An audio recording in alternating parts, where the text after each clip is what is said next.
Hello everyone and welcome to the first video in a series detailing the refurbishment of the Bachmann Class 158. Now this is of course the older model.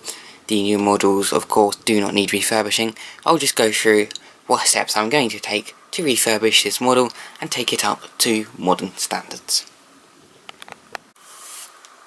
Now one of the first things we notice with modern locomotives is that the detail is very exquisite and the running performance is very good, and with this model the same cannot be said. Despite it having the same gearing system and everything else and the running gear as the Voyagers and Turbo Stars, this train does run a bit worse.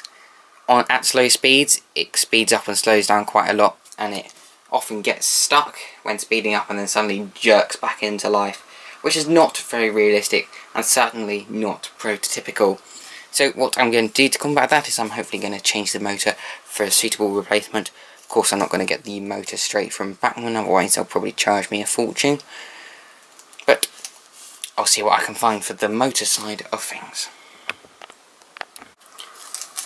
Now also one of the major issues with this train is that when you change the lighting to DCC, you have to take the front off the train to get to the lighting, and then when I finally got the front off one of the end of the coaches I realised that the lighting was not very compatible at all with DCC, because it's all on a PCB. You can't exactly cut a wire and rewire the LEDs.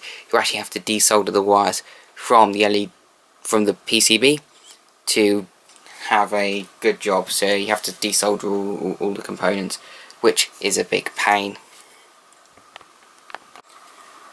So not only did I have problems with the lights, because I couldn't wire them up directly to the DC decoder, I had to wire them in parallel with the motor, which basically means they come on like analog, but the actual train itself is DCC.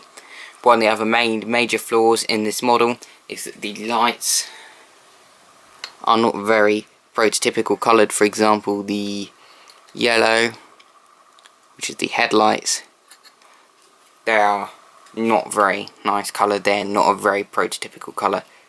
They are more yellow than cool white or warm white. So all the negatives set aside, I think without those issues that this train would be a star.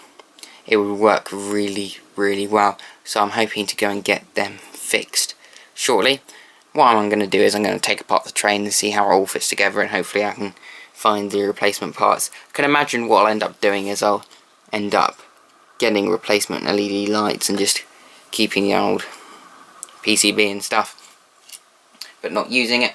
But I've also got to try and get the end off the other coach. It takes about half an hour to get the end off this, bearing in mind that they're actually glued down, so you have to be really careful or else you damage the train.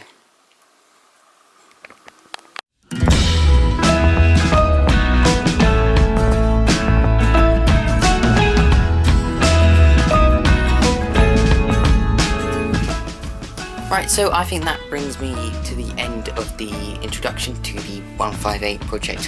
Hoping to get this project done and dusted by Christmas, hopefully. So give me plenty of time to sort everything out. But if it doesn't get done by then, I shall hopefully get it done sometime next year.